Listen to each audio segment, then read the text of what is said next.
Welcome back sa ating panibagong spear fishing adventure mga idol. Gabi na naman kaya mamamana na naman tayo. Tatlo kami ngayon, kasama ko si Kasima Lordy at si Kasima Regan. Kalmada na ulit ang dagat, sana tuloy-tuloy na to. Malinaw na rin, pero doon banda sa medyo malalim may labo ng konti. Bago tayo lumusong, shoutout muna kay Kapupong Vlogs. Salamat idol sa laging pagsubaybay ng video ko. Ito ang una natin buhay naman, isang kanuping. Kang kanuping ka.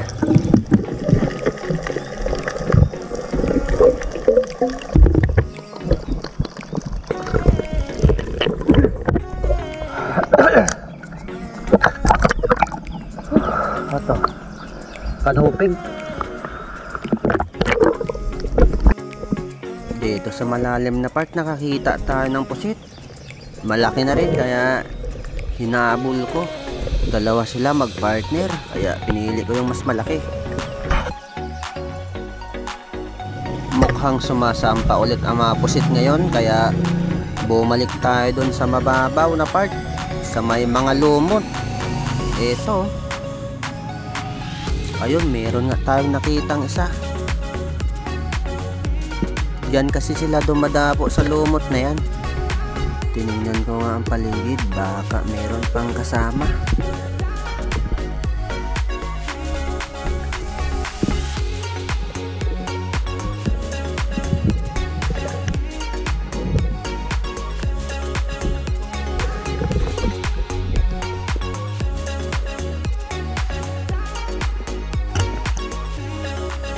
Ito nga, may nakita pa tayong isa kaso nagpahabol. Mailap.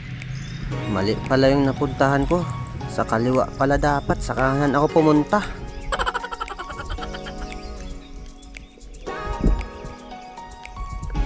Hanap ulit tayo. Marami pang pusit dito sa mga lumot na to. Ang lapad ng lumot na to. Ito ang nakita natin, isang danggit nakatago sa lumot.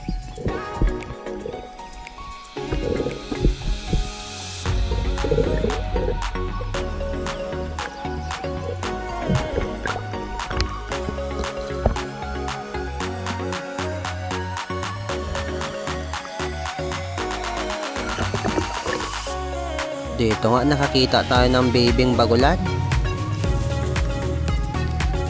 Ayun, oh. Ituro mo naman sa akin kung saan yung nanay mo.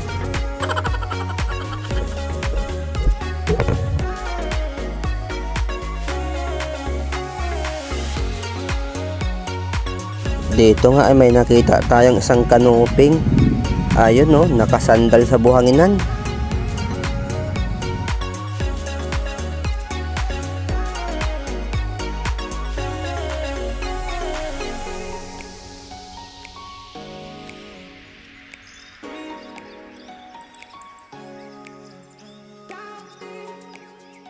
Dahil nga mataas na yung lumot, naglalabasan na rin yung mga matang pusa mga idol. Ayun, oh, nakakuha tayo dito. Ang hirap nitong makita sa lumot.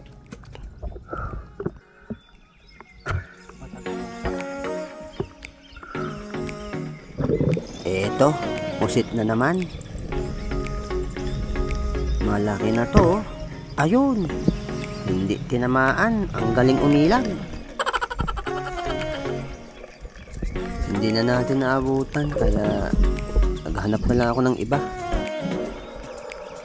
Meron tayong nakita dito, isang bream or salmolete. Nakawala pa nga ito. Buti na lang mahina na, kaya dinakma na lang natin.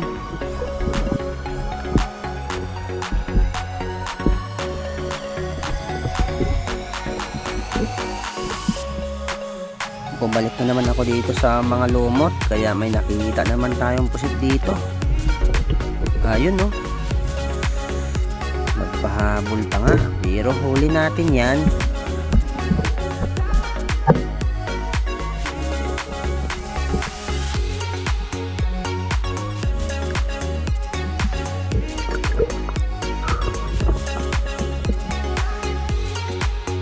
Ito yung sumunod natin nakita mga idol, isang malaking needlefish. Ito yung kinatatakutan ng mga ispero. Tingnan nyo naman ang uso niyan, sobrang tulis at sobrang tigas. Natrap sa mga lumot kaya hindi na nakaalis. Ayan no, sinigyan ko na kaagad yung uso niya. Hindi kasi natin nagitik kahit sa ulo na tinamaan. Laki needlefish. Laki needlefish oh. Lampas na 1 kilo.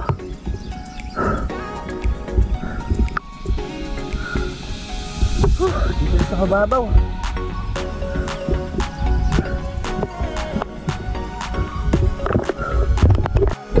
Ito pusit ulit. Ayun no, nangingilalim, nakadapo sa lumot.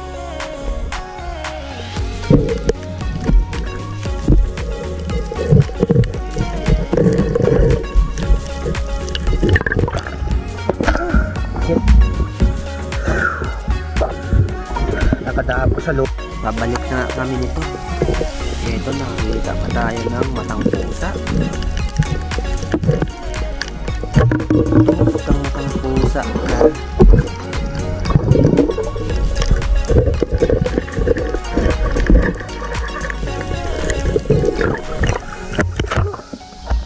Nagpusa.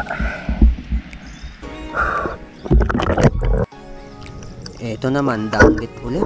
Nakatago ulit sa lumot. Ang daming danggit ngayon. Gusto din nila ang mga lumot. Doon sila tumatago. 150 na rin ang kilo nito. Kaya pag nakarami ako, binibenta ko na. Hanap ulit tayo dito sa mga lumot. Matang pusa, danggit, bagulan, o kaya pusit ang makikita mo dito. At ito nga, pusit yung nakita natin. Ayun no, sa pool. Kaso nabigtas, kaya hinabol natin yan. Mahina na yan kaya dinampot ko na lang. At dito nga sa mababaw na part, nakakita tayo ng isang manitis. Ayun no, tuhog kang manitis ka. Malaki na rin. Matatlong luto ito mga idol. Manitis. Sa mababaw lang, ang laki.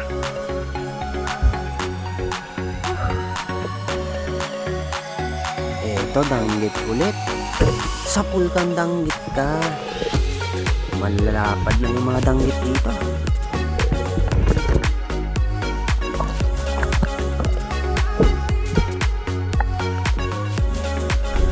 Ito na naman, may nakita ulit tayong matang pusa. Ayun, sa pool.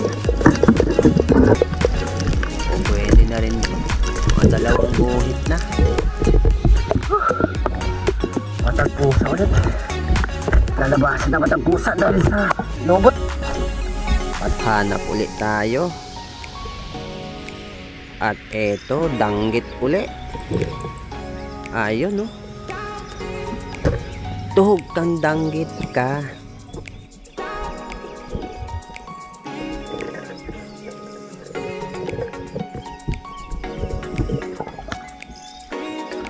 Ang lapad na oh.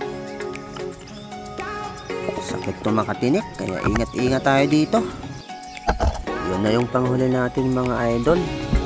Umuwi na kami. At 10:30 na. 4 hours din yung dive namin. Ito na yung huli natin mga idol. Ayun, ang dami natin gamit.